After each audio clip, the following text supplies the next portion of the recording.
Mwaramutse ikibazo ca Cook Island kiguma kigaruka. Cook Island ni ile imwe iri muri Pacifique, numva ngo ni visa free, donc ngo ushobora kujayo ata visa ufise.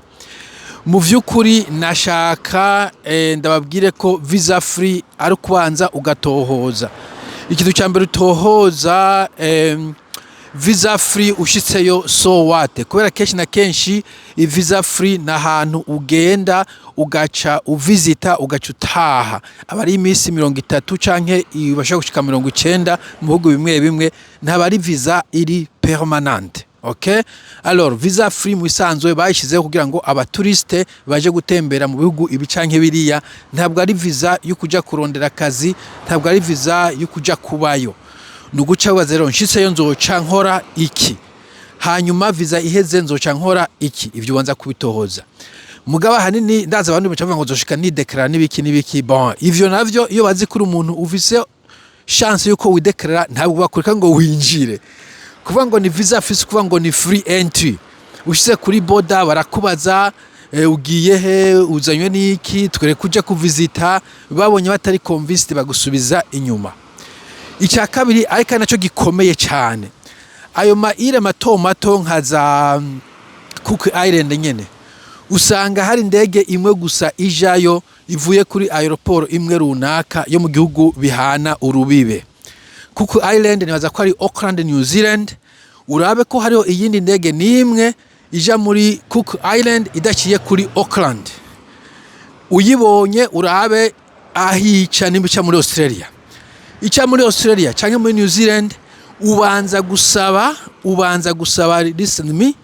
listen to me, ubanza gusaba ico bita transit visa. Eske umva ntikibaye visa free? Wahavuye bisaba yuko urondera tantuze visa ya New Zealand, all of a sudden ntikibaye visa free, kuko transit ya New Zealand ya Australia bazokugora encore une fois, donc ntikibaye visa free. Sinzi umuntu numvise ngo baca muri Indonesia ngo bakaja mu bwato bugiye kuroba nibiki. Bantu b'Imana, je ivyo bintu ni riske wufashe, ntayo no kwankuraja, ntayo no kubwira, nta niyonzi.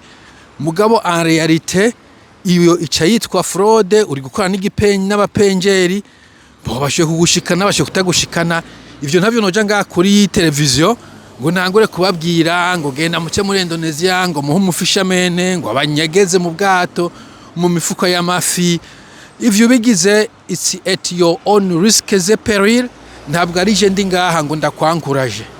So muri make rero Cook Island ukeneye kujayo, igikuru banza urabe nzoshikayo gute. Uwizemo kwiga n'ubwato, je ubwato ntavyo nzi, sindigera nja mu gihugu runaka n'ubwato, sinzi ngene transport y'ubwato ikorwa, ivyo uja kubaza abandi bantu.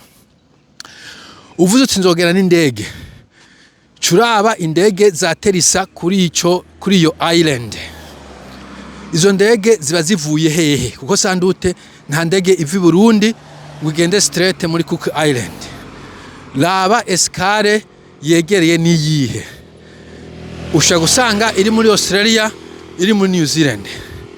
Ico gihe ucuraba eske nkoze escale muri Australia, muri New Zealand ndabikora ku buntu. Jewe inyishu nzi nuko umuntu wese akora escale muri Australia, New Zealand ufise passport y'indundi bisaba ko ubanza gusaba visa, iyo bita transit visa, ukiri hehe mu Burundi.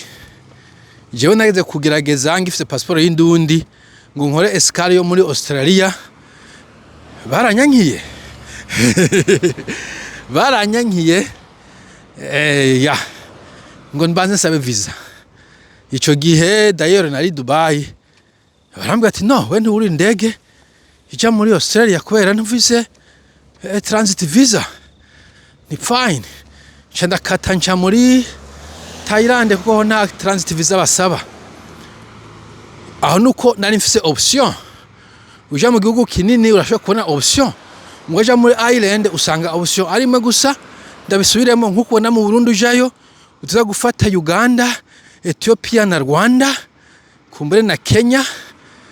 Ivyo bihugu bitatu biskusavye visa, ugashobora kufata Tanzania, bon kumena Tanzania ifise visa, irafise indege ijaho beda ntureke nshaka kuvuga nuko imbere y'ukuhangayika cyane banza urabe ko biri pratique ko ushobora gushika muri Cook Island nubwo hoba ari visa free. Ico banzo gitohoze uca usanga gitorosha. Bye bye.